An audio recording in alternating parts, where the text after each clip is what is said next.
Oh my God. What an asshole. What an asshole douche. Unreal. Unreal. Hey, what is up, everybody? Murray and J08 is here. Unbelievable.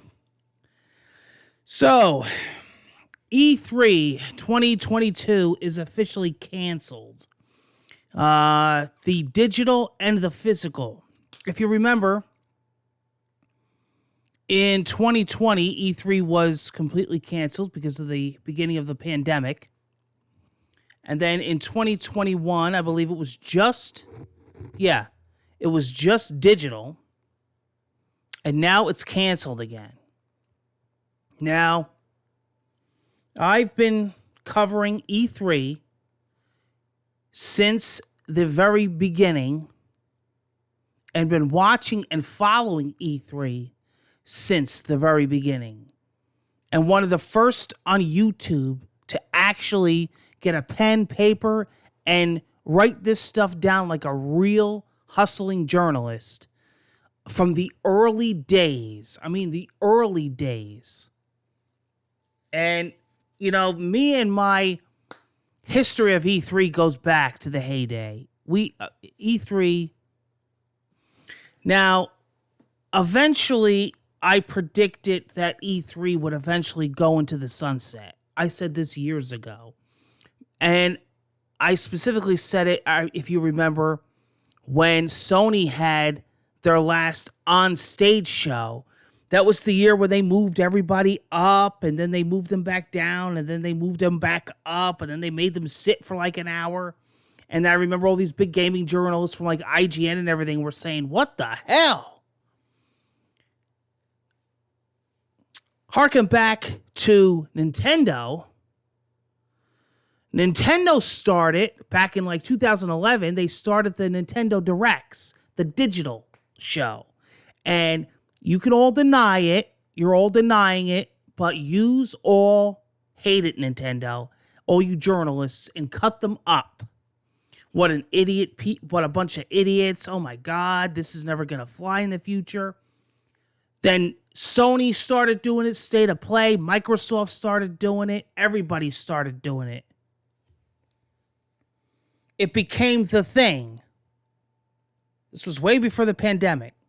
Because they figured digital is, you know, you're saving money. Everybody's watching it at home anyway. It's safe. You tune in. Done. They get their point across. This is what the future is going to be. Plus, now you have all these other gaming events. You have all other people now stepping up and doing it. E3 is like going to go and into the sunset. Unless I said they get with the times and they start learning and really, you know, improving the event and start giving it that day one feel again.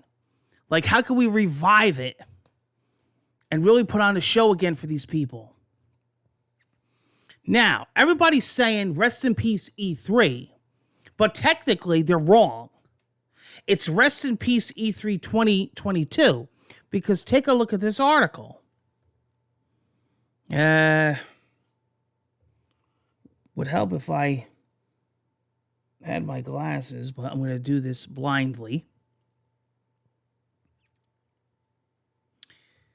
It talks about E3 22 has been canceled. The CNET article here. But next year, They are planning already to return with a big new show. If you read this article here about how they're going to come back better than ever with a whole reinvigorated show and all new stuff. So, good. I hope they do. I wish E3 the best. I really do. Now we're going to address a scumbag. This guy right here, Geoff Keighley. I never liked him. Okay?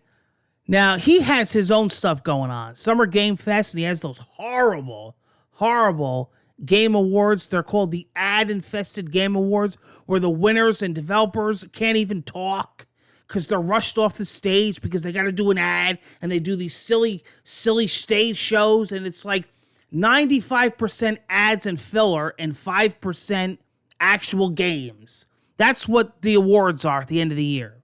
The Murray and J08 awards are the real awards.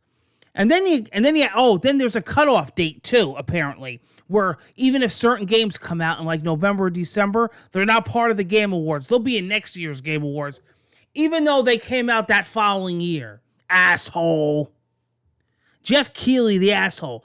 But here's what gets me. Now, this is supposed to be a professional fucking journalist, or whatever he wants to call himself, trying to take over.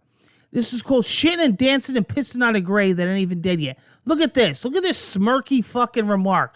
We all know what this means. You got to read my tweets and see what I put. Read my tweets to this. Read what I put and read on my Twitter account. Read the retweets of people. I retweeted every negative tweet to this dude, to this asshole. It's on my timeline. I retweeted, not just me, everybody that had something to say that made sense. And I had some things to say to this dude. I've had it out with him quite a few times. My older accounts were all banned from this guy because he can't go toe-to-toe with me. I could blow him away with information on video games. Anyway, of course, he backpedaled because he found out what a scumbag he was. And then he starts talking about, oh, I love E3. You know how many E3s I went to and blah, blah, blah. Listen, this asshole thinks he's going to beat E3. He's taking over. Like Pantera, I'm taking over this town. You ain't taking over shit. I hope E3 comes back next year just to fucking prove you wrong, dickhead. Was that really necessary? You're a professional. You're supposed to be in the spotlight. You ain't gonna... Hey, I got news for you, Chief. You ain't gonna be no fucking taking over head honcho with that kind of snarky attitude. You gotta be fucking kidding me. These are the people that are running things now? These are the so-called people with millions of followers that are running award shows? He's running the award show into the ground. I wish somebody would fucking really come out with something. How the heck did this guy get in charge? I always remember him back in the day interviewing people like Todd Howard, bothering these people. Like these people would see him and they would run.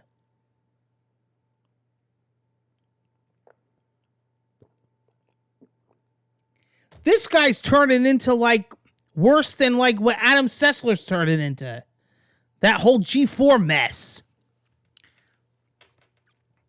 Take care, guys. Hope to see you soon. Unbelievable. I can't believe this shit. I can't believe this shit in the gaming worlds.